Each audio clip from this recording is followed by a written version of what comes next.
Chemistry मास्टरचा सगळ्यांना नमस्कार. आपण थर्मोडायनामिक्सचे प्रॉब्लेम बघतोय आणि आता आपण 70 नंबरचा प्रॉब्लेम बघणार आहे. तर याच्यात काय केलेलं असतं, त्यांनी ह्या रिॲक्शनचा एन्थॅल्पीची तुम्हाला कॅल्क्युलेट करायला सांगितलेलं असतं आणि रिॲक्शन दिलेली असते आणि ह्या सगळ्या बॉन्ड एन्थॅल्पीज तुम्हाला दिलेल्या असतात.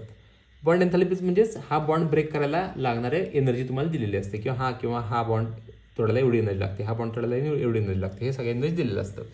पहिलं काम तुम्ही काय करायचं, ही रिॲक्शन आपल्या स्ट्रक्चरल फॉर्मॅटमध्ये मांडून घ्यायची. C2H4C बघा, हायड्रोजन द्या, इथे एक हायड्रोजन द्या, इथं कार्बन, इथे एक हायड्रोजन, इथे एक हायड्रोजन, 4 हायड्रोजन झाले.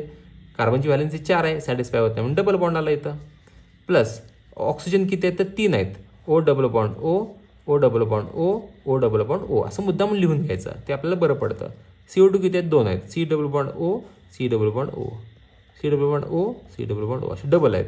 वॉटर किती आहेत ते पण 2 आहेत, oxygen hydrogen hydrogen, oxygen hydrogen hydrogen. हे असं का लिहून घ्यायचं म्हणतोय मी, तुम्हाला जरा लवकर पटकन लक्षात येईल म्हणून असं लिहून घ्यायचं. मग आता आपल्याला फॉर्म्युला काय माहिती आहे का आपल्याकडे, delta RH is equals to summation bond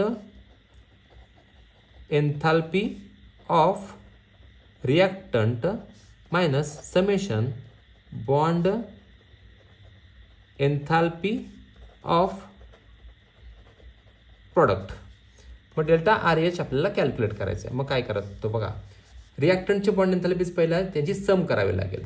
मग आता CH बॉन्ड किती आहेत मोजायचे आपण, 1 2 3 4 4 बॉन्ड आहेत CHचे. CH बॉन्ड तोडायला किती एनर्जी लागते, 414 लागते. प्लस ह्याचा विषय संपला. C डबल बॉन्ड C किती आहेत, एकच आहे, म्हणजे C डबल बॉन्ड सीसाठी किती आहे 619. प्लस आता परत हे झाले, O डबल बॉन्ड O किती आहेत बघा, 1 2 3 3. O डबल बॉन्डसाठी किती आहे 499. झाले का, झाले, फिनिश. मायनस आता पुढं बघा, हे बॉन्ड किती आहेत बघा, C डबल बॉन्ड O आले 1 2 3 4 म्हणजे 4 बॉन्ड आहेत. Into C double bond O कुठे दिसते बघा बरं, C डबल बॉन्ड O हे बघा हाय किती आहे 724.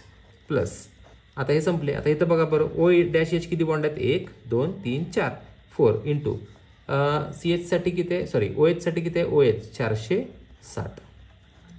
आता ह्या सगळ्या गोष्टी सॉर्ट आउट करायच्या आहेत आपल्याला. तरी सॉर्ट आउट करण्यासाठी आपण काय करू शकतो बघा, मग तर आपण पहिल्यांदा हे सगळ्यांना मल्टिप्लाय करून घेऊया. Delta RH is equals to, मग इथं 4 मल्टिप्लाय केलं, मग 4 मल्टिप्लाय केल्यानंतर काय येते बघा बरं, 414 गुणिले 4 414 गुणिले 4 किती आला हा, तर हा आला 1656 अधिक 619 अधिक ह्या 3 मल्टिप्लाय केल्यावर किती येते बघा, 3 गुणिले 499 किती आला हा, तर 1497. हा विषय संपला. इथं परत वजा 4 ने याला मल्टिप्लाय करा बघा, 4 गुणिले किती आहे तर 724 किती आला, तर 2896 अधिक ह्याला 4 ने मल्टिप्लाय करा किती येते बघा बरं, 4 गुणिले 460 बरोबर किती आला, तर 1840.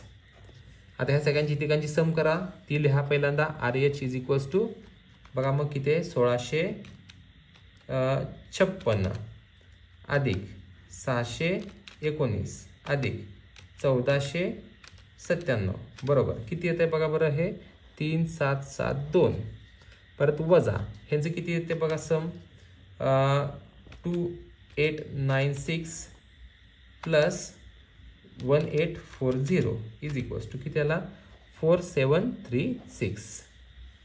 परत मायनस 3772 इज इक्वल्स टू किती येते बघा बरं, delta RH is equals to minus 964 kilo joule per mole. रिॲक्शनचा एन्थॅल्पी जे तुम्हाला इथं आला हा, कारण ही मोठी संख्या आहे, यात नाही वजा करायचा आणि मायनस साईन लिहून लिहायचं, एवढं सोपं आहे. थँक्यू.